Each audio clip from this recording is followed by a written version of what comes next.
Thanks to Microsol and Autodesk team for letting us present on our experience and our optics on the topic. I hope we can address everybody's needs. Again, this is from a user's point of view, and I hope at the end we can have some good conversation. So a little bit about LANGAN. LANGAN Engineering is was founded in 1970. We are we like to think of ourselves as a one-stop solution, ground down mostly, with the exception of our scan to BIM services, which have brought us into some architectural solutions.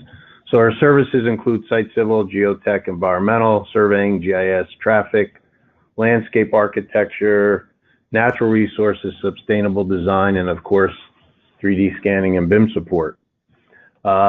We are a little over 1,000 people. We have 32 US offices and 9 international locations. And that reach has helped the survey and scanning group get to work on some interesting projects, not only throughout the US, but internationally as well. So let's just get right into a little bit about reality capture. I've been doing this lately. When I do a presentation, I like to Google some of the words that are the topic of the day, and it always amazes me on the amount of responses you get when you Google something. You know, the definition for reality capture brought back 117 million responses. So, you know, you could see it clearly from the numbers based on that, the laser-based reality capture and drone-based reality capture, that there's a lot of definitions out there.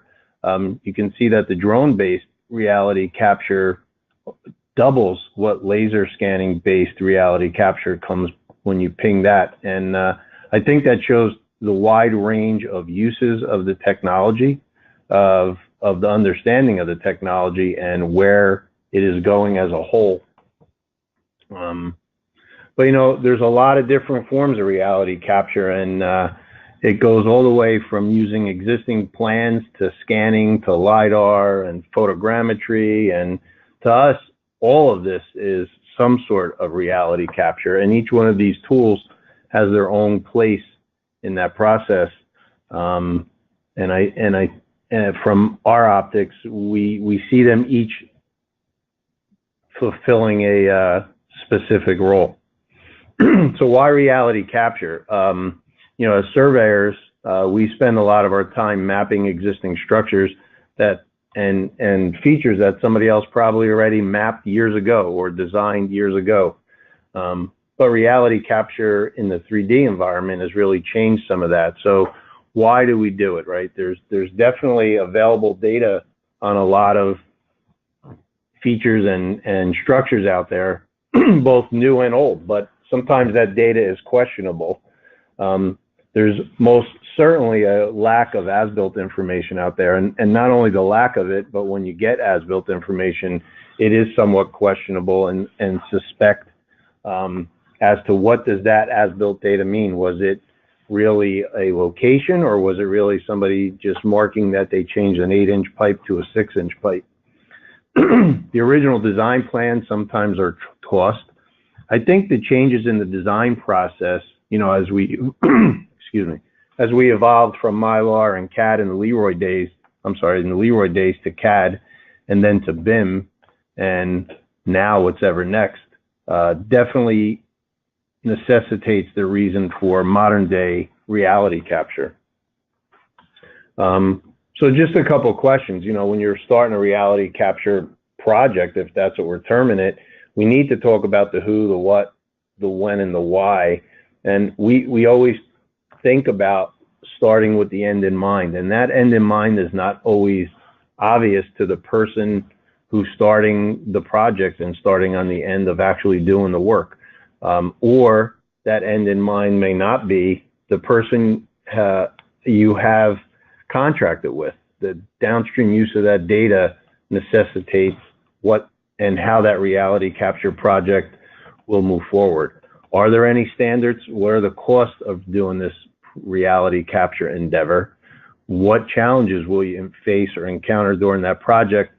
And there could be some licensure issues. In some states, some of what you do or some of what these tools can provide or produce could fall under the licensure of some professional. So I think you need to be careful about that. And there is actually a court case and documentation to that happening.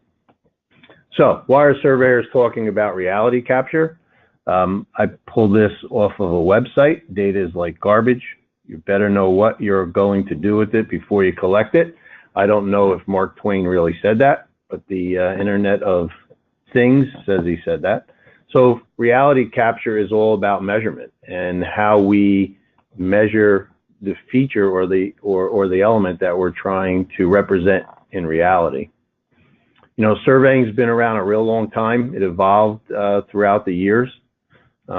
And to what it is today. And some of those tools we showed earlier, we believe, are rooted and founded in that surveyor's mentality and processes and education that we go through. You know, there's a ton of type of measurements. You'd be surprised that when you're as a surveyor and you go through some of the education process and some of the statutes, they don't really tell you how to measure. And they don't tell you have to measure in feet or meters. They just tell you have to measure. So I don't know if using Lego blocks along your daughter's arms is an efficient way to measure or pacing, but people do all different types of measurements and they all have their own validity and they all have their own accuracy standards that come with that. So, you know, from hand measurement, you know, I showed this the other day and I said that was Harry and his family measuring his first edition. You can do stereo photography, which is normally used from an airplane to do stereographic mapping and topographic mapping, but you can do it for a building and other features, a statue, and people still do stereographic data. It's amazing how this and convergence photogrammetry kind of phased out a little bit, and that technology has relived itself with the advent of drones and modern day stereographic and convergence programming. And that definitely has to do with hardware and software catching up to the technology. Modern surveying today, everybody knows, you know, 1 point at a time is the way we all did it for many, many years. And we still do it. And that's a large part of what we and other people on this call that do surveying services do today. That really hasn't changed that much. Scanning did change some of that, and I would think that people on the call understand a little bit about scanning, but just real brief. Scanners today spin 360 by about 270. They send out a laser pulse. That pulse hits an object. Some of the energy is left on the object. We measure the amount of energy that's returned. We measure a horizontal and vertical angle, and we get a coordinate for each point. Each one of those points, when you put it together, is known as a point cloud, and that point cloud is driven from the laser scanner. There are other ways to generate point clouds, which we'll touch on. The image on the upper right is the first laser scanner that went to market back in 1998. Cyrex produced that, and the image on the bottom right is the BLK 360. Oops, sorry about that. Is the BLK 360, which came out and runs with Autodesk Recap on an iPad. We just got ours 2 weeks ago, right, Matt? Yep. And we'll see how it works. You can use reality capture from drone-based, either photogrammetry or LiDAR data, and you'll see a lot of information about photographic topography and data capture from rotor blade systems. There's wing blade systems. There is rotor blade and wing-based LiDAR, although there's some restrictions onto the weight of the LiDAR sensor. There's mobile scanners that are car-mounted, the one on the bottom left. There are indoor mappers, which range from the cart in the middle, and there's a whole slew of those, to handheld and backpack type scanners, which you just walk around. The issue with some of those is the positioning of the unit within a space. Mobile mapping takes many forms: car mount, golf cart, a boat, a tank, and a rail system, high rail truck in the middle. That's very common use of that technology.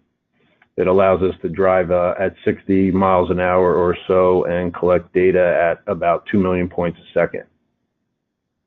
So when we think of this as surveyors, we always think how close is close enough. And for this guy, when he gets home, he's not going to be too happy. But I think we all suffer from some of that, and we need to understand the tools that we use to be close and when close is enough. We like to think that you never know that because you don't know what the final use of the data is, or someone may misuse that data. So we believe it's vital to collect it as accurately as you can the first time. Just to put some context into optical accuracy, it just gives you some understanding of real measurements and what those measurements look like. Some of the specifications on the tools that you may think of purchasing to acquire data and use it in any of these programs are very difficult to understand. We've been doing this for a long time, and again, some of these standards that'll sound something like 2 millimeters at 90 parts per million at 90% ambient light at 20% humidity will produce an accuracy of, and that is single point accuracy. So you need to understand that, and again, challenge the vendor and the provider. Not all reality tools are created equal, and that will affect how you use that data once the data is captured. Same object captured with 4 different types of scanners, and you can see the image on the left certainly represents the pipe rack greater than the scanner on the right, and that can create issues on the downstream use and impact the quality of the deliverable. So a little bit about our experience, and I'm going to turn it over to Matt. This is pre-recap days. This is the first project that we ever did. We did this back in 2002, and I think the gentleman in the brown hat is on the call with us today. And our first deliverable was a window, and that probably took 7 weeks to draft that window at that size and to scale. The hardware that we used and the software to manipulate the data was just not there. So with that, I'm going to turn it over to Matt, and he's going to take us through the next session. How's everyone doing? So, thanks, Joe. So going pre-recap, for me, recap's a really big game changer. So, pre-recap, we get a scanner, like you think to ourselves, oh, wow, this is really cool. We can get millions of points, maybe in a day. I mean, the scanners are kind of clunky, but still, you get a lot of data.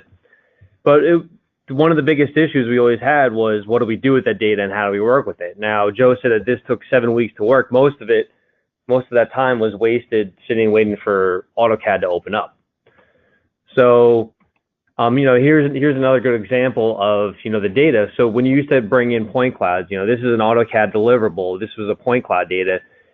You bring it into AutoCAD, and the formatting, it really decimated the point cloud. And there's a lot of information in that point cloud, but unfortunately, there wasn't a lot you can do with it. And it was really hard. It took a lot. I mean, it was to kill computers. You had to have a supercomputer or even open up a point cloud data. So moving forward, here's what we did. Work with it for years. Here's some other deliverables that we did. This is our first stab at doing AutoCAD MEP stuff for clearances, kind of going through the evolution, and then recap came out. So recap, like I said, is a real big game changer. I mean, I can't stress that enough. So now, I don't know all the logistics and the legal side of it, but anyways, Autodesk had bought a company, and they turned their point cloud compression software, and they basically rolled that out on their platform. So now point clouds was really easy and really fast getting point clouds in your Autodesk product. It didn't decimate. It still decimates a little bit, but not as much, to bring the point cloud into different Autodesk products. A lot better visualization. The coloring looks great. You could actually have different colors and intensity. And I'll talk a little bit about that later. And you could have, depending on how the recap file was set up, you could have multiple clouds that you could turn on and off based on sectioning, based on, categorizing that. I'll show some of that later. And it works on all the Autodesk platforms, AutoCAD, Revit, Navisworks. I think they actually have it coming out with Max now. I brought it into Plant 3D. So all the Autodesk platforms are now using the recap. So here's just an example. Here's some of the things that we've been able to do. This is a TWA Flight Center Hotel, which I'll talk a little bit about later. But this right here is an example of, this is of course a much bigger project, but this is looking at it inside of Revit with a model that was created using the point cloud, which is referenced in there through recap. So, here's some other snapped images.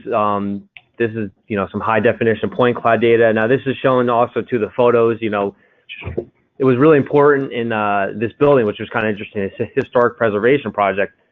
The sizing and the spacing of the mortar joints was very important because there was some special way that they did this, back in the day. But we were able to get that out of the point cloud data. Here's some more examples of the point cloud data in a recap. And it's not just for big projects. This right here, this is a small project that we did that we actually only just turned over just the point cloud data to the contractor and the architect so they can figure out how to fix their design. They started building this, and then there were some problems with it. And we were able to hand this off to the team, and the entire team was able to look at this point cloud data. Here's some of the other examples. This is a medical space, and this is, we were originally hired by the GC, and then they ended up using the point cloud and handing off to a lot of other teams.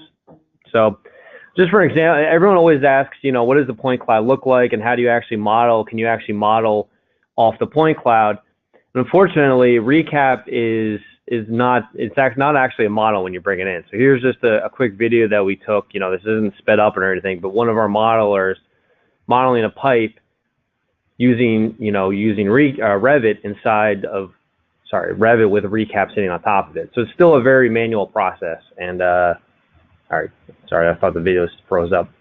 But you can see how they create models. So the point cloud itself isn't intelligent. It's basically sitting there as a reference, and our modeling team basically goes in there and recreates and traces over the pipes in 3D to draw in to create those models. Here's just an example of, like I said, an example from that interstitial space of building a pipe.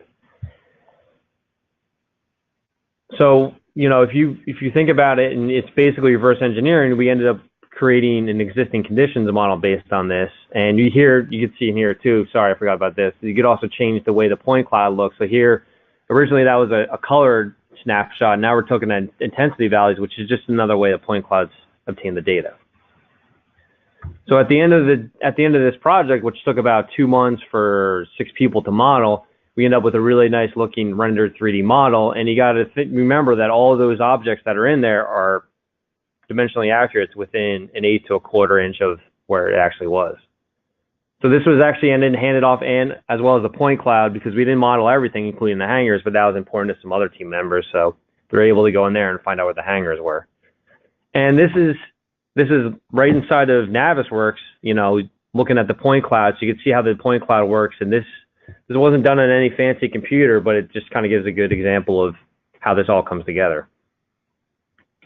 So I talked a little bit about categorizing the point cloud. We've been having a lot of requests for this as well.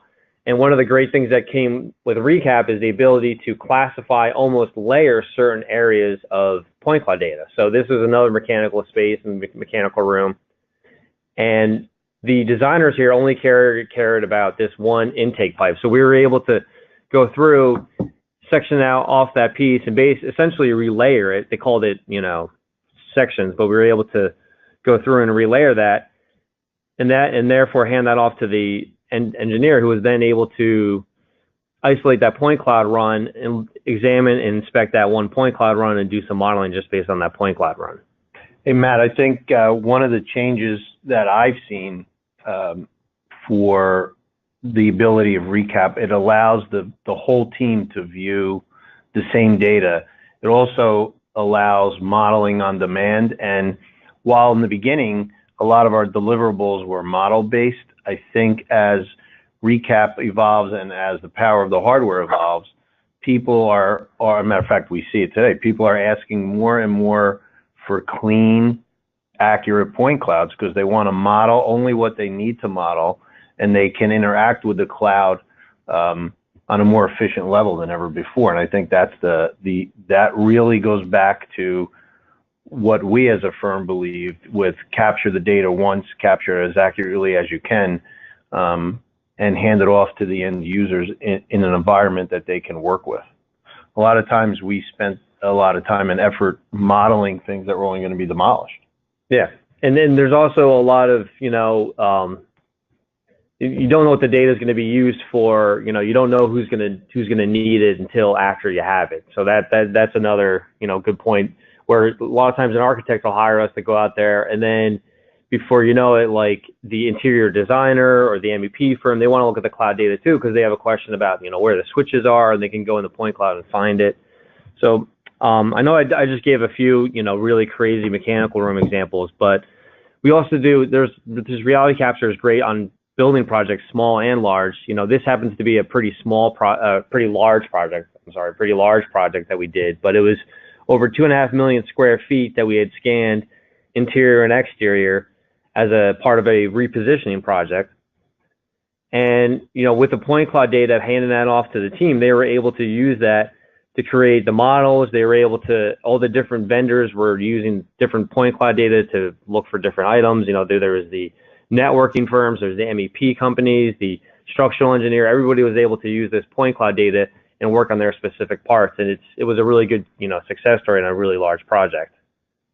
We've also been now working a lot with not just on the inside, but also on the outside, campus-wide mapping and reality capture. And it's almost like the enhanced, I hate to say this, but Google Earth of a site where, this is a project where they were doing a lot of interior renovations, but they're also going to do an expansion. And as part of our deliverable, we scanned both the interior and the exterior of this museum property. At the end of the day, being with the survey background, we were able to tie everything together and then go in and create some really cool models, both on the landscaping on the outside, site models, and on the inside. And I feel like the Revit world and the Civil 3D, they're slowly coming together, and we've been able to do a lot on both interior and exterior now. And this is just an example. This is what the final model ended up looking like. So we were able to create both topographic surveys, create the site model, and basically create this one big existing conditions model that the designers are able to go forward and design their additions. Again, I talked about it. There's a lot of talk nowadays about infrastructure. This is a Revit model-based deliverable that was used based on point cloud data for the design team. And then I mentioned the TWA hotel earlier, and this again too was a big project, and it was a lot of different teams on this, and they can't do anything to this building, but they're basically building a new hotel, and they're going to be repurposing this, and it's a great example of using recap. So just real quick about the scanning, just the scanning process. So this is part of the reality. We call it scanning, but it's actually reality capture. So just to kind of run through how all these point clouds are obtained is, we'll go through. So this is an example. This is another example. This was actually down in Miami, where it's, it was nice and warm this before the hurricane, but it was a historic stadium project that's now being refurbished, and we go out there, and basically you can see what our surveyors look like. We have the scanners. We actually have, as Joe mentioned 2 weeks ago, we got our BLK. We don't have any really good scanning pictures of that yet because we just got it, but we go out there with the point cloud data. And just to give you an example, you'll get to see the entire stadium later on, but this was an interior and exterior scanning project, and it was 151 scans that we were able to achieve in only 3 field days, which is really incredible when, you've been working with this technology for 14 years. 3 field days would have been maybe 3 scans when you had the much bigger scan. But now the scanners, the price is coming down, the amount of time you spend in the field is coming down, and you get a lot better data. This project is also unique in that we were able to bring in our UAS system, our unmanned aerial system, which a lot of people call it drones, but we like to, kind of keep that separated. But anyways, we were able to go out there. We have our FAA Part 107 compliant procedures. We have a licensed pilot and a licensed spotter out there, and we were able to capture photos of the site and able to integrate that using recap into creating the final model. Now, kind of glazed over this, but one of the big issues was the roof of this building and whether or not it was structurally safe. They didn't want to send anybody up there. We didn't want to go up there with a lift because it just wasn't feasible, cost-wise. So we decided to fly this using our drone. So we ended up creating 330 individual photos, 309 ortho photos to create the mosaic, and then 21 oblique photos to come up with the point cloud data. And this is just an example of one of the oblique photos, and this is the resultant point cloud on the right-hand side that was done using recap. And we pretty much flew this entire area just to kind of give it context and help control it. But you can see there's a lot that goes into this, but we ended up getting a lot of information on the roof of this building. So at the end of the day, we were able, using the survey control, we were able to combine all that data together, and we ended up with over 3.1 billion points, which, you think about that, that's a lot of points, but we were doing this just on regular machines, and we were able to process this all through recap and end up with a recap deliverable of the entire point cloud. And to note on the processing, it only took 4 days worth of processing, whereas, years ago, it would have taken a lot longer just to open this up. And it was able to get transferred into recap with all the site photos that were taken and also the intensity values, which can help sometimes when you're looking at it because there's some dark areas. There's a lot of artwork and graffiti that showed up, so it was really good project for us.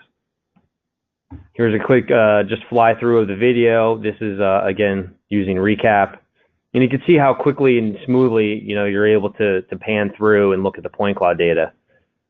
And just remember, like, this is no special computers, nothing, no special hardware, maybe enhanced graphics, but it works pretty smoothly. So here's some more snapshots of the combined point cloud data. This was inside of Revit as the team was modeling on it. You can see, when you're creating these existing conditions models, especially using some of these, there's a lot of, unique shapes in there. You can see how the point cloud and the model all work together pretty seamlessly inside of Revit. And this was the final product. This is all rendered. I believe this was done using Max, but you can see, the final product. So again, we're talking a lot about these big projects, but it's the whole reality capture is also scalable. I mean, like I said, we talk about a lot of big projects, but you can also use this on a lot of smaller projects. And there's been a lot of changing in technologies in the reality capture side. So on the bottom there, that's our new BLK scanner, which you can see isn't much bigger than like a extra large Dunkin' Donuts coffee. Above that, this same space was walked through with a backpack as a demo. It's now a backpack. So now they're putting scanners on people's backs and they can walk around. And he was able to basically cover this entire convention center in about 45 minutes just walking around. And here's some of the point cloud data that was captured with that.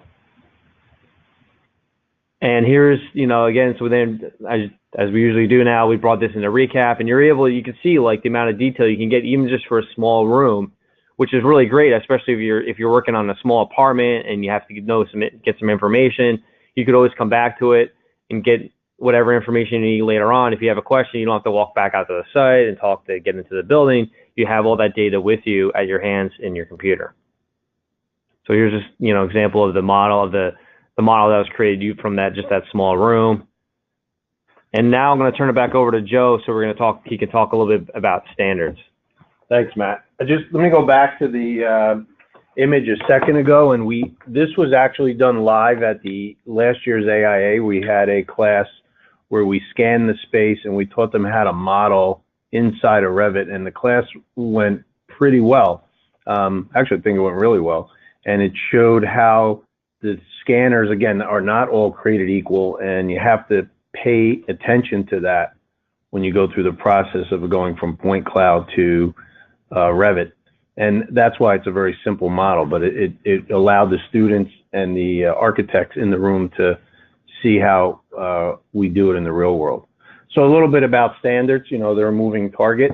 I'm going to get on my soapbox here for a little bit. When we started scanning a couple of us got together and we started looking for standards. There was no standards out there that really addressed scan to BIM or modeling or mapping or reality capture, whatever you want to call it, in an interior space.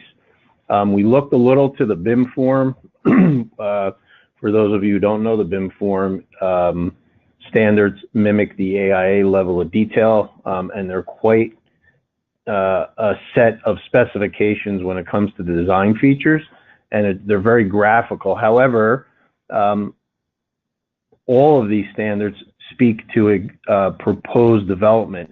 And in some of the slides that Matt showed, you can see some inconsistencies between the model surfaces and the point cloud. Those are the challenges of using tools that are designed for design features. I hate to use the word design first, but the same issues are evident when we're trying to model an exterior surface, such as a parking lot or slopes of a graded golf course, or some of that campus mapping that Matt showed. Recap is kind of like the common element for us and the kind of platform for us to use to try to get Civil 3D and some of the other tools to work together and model those spaces. So out of this search for standards, we created the USIBD, and Harry talked a little bit about it a second or in the introduction. Today, the USIBD has about 200 members. This is our first conference in Vegas. Our next conference is coming up on November 6th with the BIM Forum. We're co-located with the BIM Forum. They speak about design standards. We speak about existing condition standards, and that will be in November in Dallas. Nevertheless, if you are looking for a service provider to hire one, or you are a service provider in the reality capture world, I ask you to go to our website, be a member. If you can't be a member, you can always download a blank RFQ, a blank RFP, some imaging specs, and a level of accuracy. And if you look at those level of accuracies, we do not specify absolutes. We give ranges, because some of this reality capture, as we hope we demonstrated, really leaves for interpretation. Matt showed using Recap and Revit to model a pipe, but there's sag in that pipe, there's insulation in that pipe, there's hangers, walls are not plumb and perpendicular, floors are not level, and that could be a whole nother 4-hour webinar, but that needs to be thought about as you move through a process to hire somebody or do this service in-house.